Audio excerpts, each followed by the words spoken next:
how do you measure the size of an entire economy? Let's say I buy a coffee here in London for £3. Those £3 are factored into the United Kingdom's GDP. And so is this barista's salary and this espresso machine. In fact, most of what's around you is part of GDP.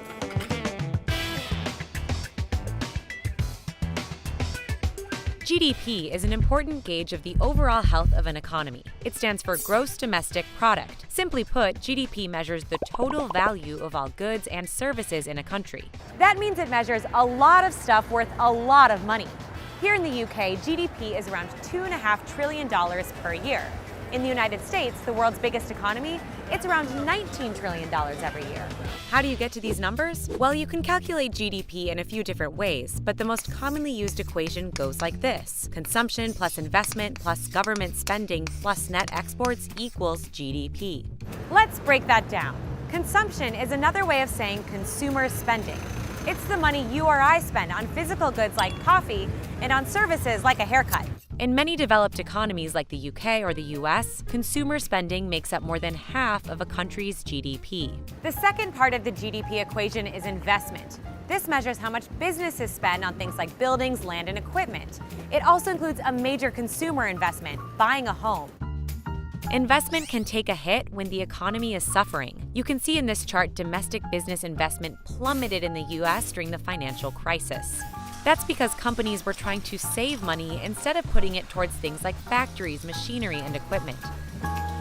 Okay, now we get to government spending. This is the money local, state, and national governments spend on things like roads, schools, and defense. Government spending varies a lot depending on each country's approach to public goods and services. Take, for example, France, where government spending amounts to roughly 56% of GDP. That's compared to 41% in the UK and 38% in the US.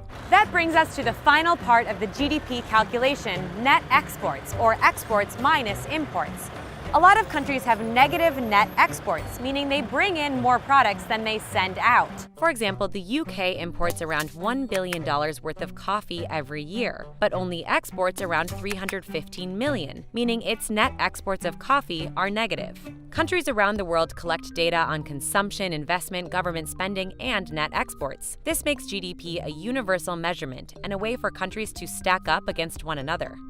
But it's not just the sum of the equation people look at. You'll often hear about the GDP growth rate, or the percentage change in GDP over time. Generally, if an economy is healthy, GDP growth expands. If an economy is in bad shape, GDP growth contracts. 2 consecutive quarters of negative GDP growth are referred to as a recession. But GDP doesn't always give a full picture of the economy. Critics say the equation puts too much weight on production and manufacturing, and not enough on services and the digital economy. Just think of Spotify. For $10 a month, you can listen to unlimited music from a huge range of artists. In the past, you'd have had to buy all of those albums separately, with each one contributing to GDP. It's hard to factor a digital service like Spotify into the GDP equation, which is used to measuring physical goods.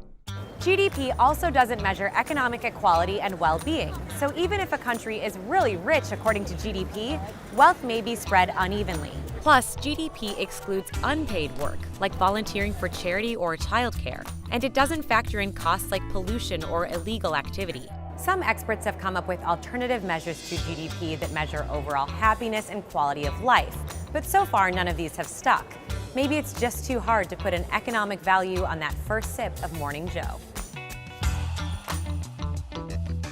Hey everyone, Elizabeth here. Thanks so much for watching our video. Be sure to check out more of our CNBC Explains over here and leave us any other ideas in the comment section. Talk to you later.